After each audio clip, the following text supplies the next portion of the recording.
वक्फे के बाद प्रोग्राम कब तक में खुश आमदेद।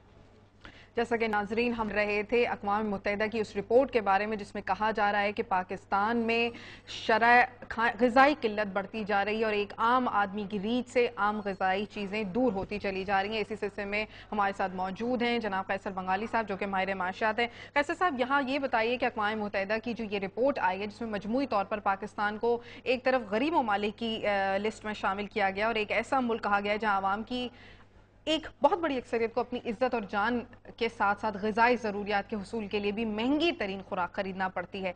क्या कहेंगे आप इस बारे में? जी, मैं ये बताता चलूँ कि मैं आजकल adviser to chief minister Sindh हूँ फॉर प्लानिंग एंड डेवलपमेंट, तो एक गवर्नमेंट पोजीशन भी मेरी है। लेकिन बहैसियत एक इकोनॉमिस्ट के मैं पिछले तकरीबन 8-10 साल से मेरी अपनी जो रिसर्च है और रिपोर्ट्स है उसमें मैं ये बात उभारता रहा हूँ कि पाकिस्तान में गुर्बत बढ़ रही है और ये कहीं से नहीं कहा जा सकता कि पाकिस्तान गरीब ममालिक के सफ़ों में नहीं है।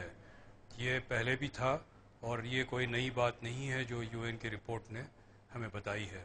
जो मेल न्यूट्रिशन के फिगर्स हैं वो भी हम देते रहे हैं और बल्कि यहाँ तक 2 साल पहले ये बात ज़ाहिर हुई थी कि सिंध के अक्सर इलाके ऐसे हैं जहाँ मेल न्यूट्रिशन का लेवल बिल्कुल वही है जो बलूचिस्तान में है।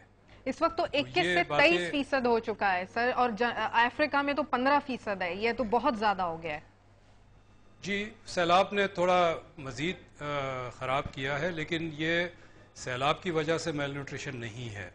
ये मेल न्यूट्रिशन हिस्टोरिक है, बहुत सालों से है और जितने आप पीछे जाएंगे उतना ज़्यादा आपको मेल न्यूट्रिशन मिलेगा। जो आपकी रिपोर्ट है कि 24% पॉवर्टी लाइन के बिलो है, ये सही नहीं है। तकरीबन 40% बिलो द पॉवर्टी लाइन है हमारी आबादी जो है पाकिस्तान की, और बलूचिस्तान में तो 50% से ज़्यादा है।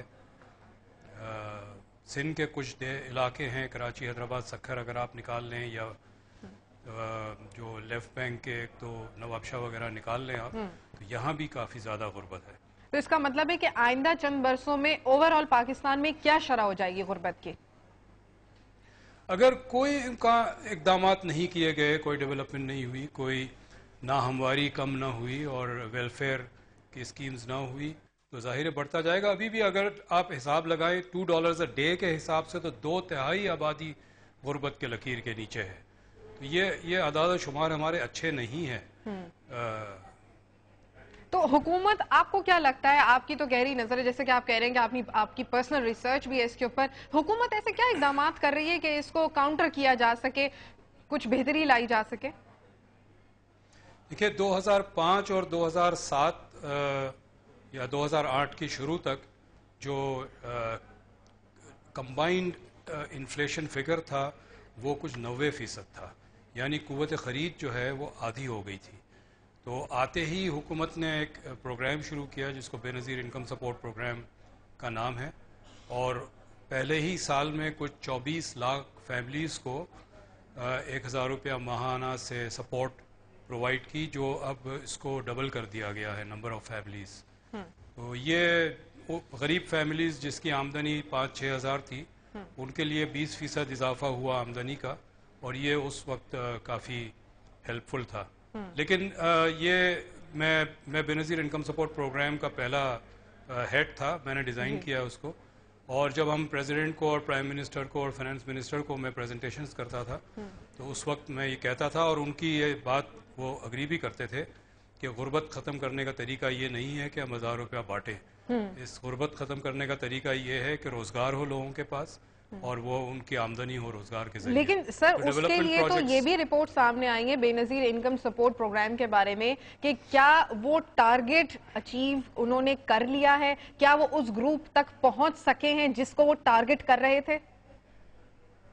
मैं ये दावे से कह सकता हूं कि 90% टारगेट अचीव हो चुका है। 10% भी मार्जिन इसलिए रखते हैं कि कोई भी सिस्टम आप बना लें, कितना ही अच्छा बनाए, लेकिन उसमें ज़रूर कुछ लीकेज होती है, लेकिन 90% is a very good target. ہاں اوکے، اس وقت ہم بات کر رہے تھے قیصر بنگالی صاحب سے، جو کہ ماہر معاشیات، جو کہ سندھ گورنمنٹ کے ساتھ اٹیچ بھی ہیں، اور ان کی کافی گہری نظر ہے پاکستان میں غربت کے اوپر، جس پر ان کا یہ کہنا تھا کہ ہماری غربت کا لیول 40% کو ہٹ کر گیا ہے. لیکن ان سے گفتگو کریں گے ایک وقفے کے بعد. ہمارے ساتھ رہیے.